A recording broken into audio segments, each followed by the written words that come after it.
नमस्ते दोस्तों, स्वागत है आपका हमारे चैनल पर, जहां हम लाए हैं आपके लिए आज की 25 सबसे बड़ी खबरें। आज का दिन भारतीय राजनीति, ब्रेकिंग न्यूज और महत्वपूर्ण घटनाओं से भरा हुआ है। इस वीडियो में हम आपको देश दुनिया की हर बड़ी खबर से रूबरू कराएंगे। तो बने रहिए हमारे साथ, क्योंकि यहां हर खबर है खास, हर खबर है पास। और हाँ, अगर आपको हमारा कंटेंट पसंद आए तो लाइक, शेयर और सब्सक्राइब करना ना भूलें। घंटी का बटन दबाएं ताकि आपको हर नई खबर की अपडेट सबसे पहले मिले। आप ये वीडियो कौन से शहर से देख रहे हैं, हमें कमेंट बॉक्स में जरूर बताएं। पहली खबर मौसम से जुड़ी है। हिमाचल प्रदेश के 4 जिलों में अगले 24 घंटों के लिए भारी बारिश का रेड अलर्ट जारी किया गया है। अलावा झारखंड और ओडिशा में भी भारी बारिश की चेतावनी है। दिल्ली, यूपी, राजस्थान और हरियाणा में भी बारिश की संभावना जताई गई है। मौसम विभाग का कहना है कि इस साल मानसून पूरे देश में 2020 के बाद सबसे जल्दी पहुंचा है, लेकिन इस बारिश ने कई इलाकों में बाढ़ और भूस्खलन का खतरा बढ़ा दिया है। दूसरी खबर जनगणना 2027 से जुड़ी है। केंद्र सरकार ने घोषणा की है कि जनगणना का पहला चरण 1 अप्रैल 2026 से शुरू होगा, जिसमें घरों की लिस्टिंग की जाएगी। राज्यों को निर्देश दिए गए हैं कि वे 31 दिसंबर 2025 तक सीमांकन का काम पूरा करें। यह जनगणना देश की नीतियों और विकास योजनाओं के लिए महत्वपूर्ण होगी। लेकिन सवाल यह है कि क्या सरकार इस बार जनगणना को समय पर और पारदर्शी तरीके से पूरा कर पाएगी? आपके हिसाब से जनगणना में किन मुद्दों को प्राथमिकता देनी चाहिए? हमें कमेंट में बताएं। तीसरी खबर पेट्रोल और डीजल की कीमतों से जुड़ी है। भारतीय सरकारी तेल कंपनियों ने 30 जून के लिए नए दाम जारी किए हैं और वैश्विक बाजार में कच्चे तेल की कीमतों में तेजी के कारण पेट्रोल डीजल की कीमतें बढ़ गई हैं। ये आम आदमी के लिए एक और झटका है, क्योंकि महंगाई पहले से ही चिंता का विषय बनी हुई है। सरकार का कहना है कि वैश्विक बाजार की स्थिति इसके लिए जिम्मेदार है, लेकिन विपक्ष ने इसे सरकार की नीतियों की नाकामी बताया है। क्या आप भी महंगाई की मार झेल रहे हैं? अपनी राय हमें कमेंट में बताएं। अगली खबर, राजनीति में आज फिर से हलचल मची है। ऑपरेशन सिंदूर, जो पिछले 52 दिनों से चर्चा में है, अब एक बार फिर सुर्खियों में है। कांग्रेस नेता राहुल गांधी ने इस ऑपरेशन पर सवाल उठाए, जिसके जवाब में गृह मंत्री अमित शाह ने उन्हें आड़े हाथों लिया।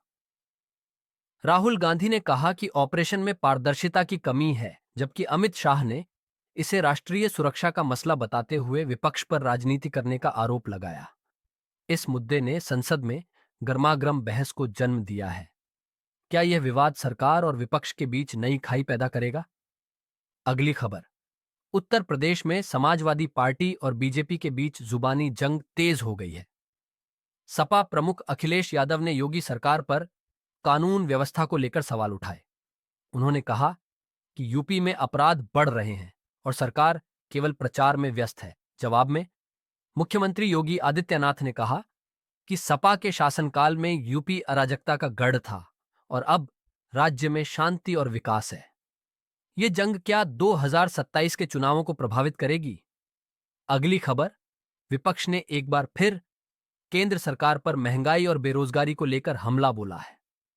कांग्रेस, समाजवादी पार्टी और अन्य विपक्षी दलों ने एक संयुक्त प्रेस कॉन्फ्रेंस में कहा कि पिछले एक साल में आवश्यक वस्तुओं की कीमतें 20% तक बढ़ी हैं।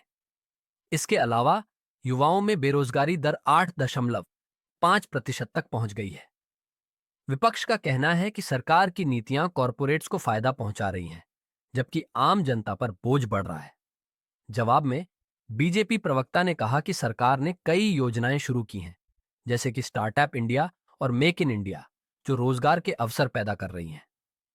अगली खबर, जम्मू कश्मीर में सुरक्षा बलों ने एक बड़े आतंकी हमले को नाकाम कर दिया। खुफिया जानकारी के आधार पर सेना ने 2 आतंकियों को मार गिराया और हथियारों का जखीरा बरामद किया। सेना ने कहा कि सीमा पार से आतंकी गतिविधियां बढ़ रही हैं, लेकिन भारत की सेनाएं पूरी तरह तैयार हैं। अगली खबर, बिहार में भारी बारिश ने तबाही मचा दी है।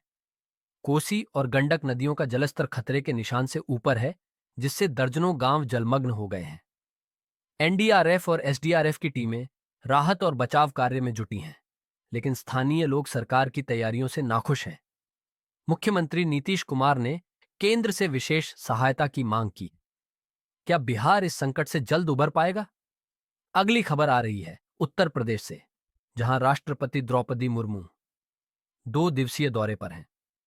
आज सुबह वह लखनऊ पहुंची और अगले 2 दिनों में गोरखपुर समेत कई अन्य शहरों का दौरा करेंगी। इस दौरे से पहले एक चौंकाने वाली खबर ने प्रशासन को हाई अलर्ट पर ला दिया।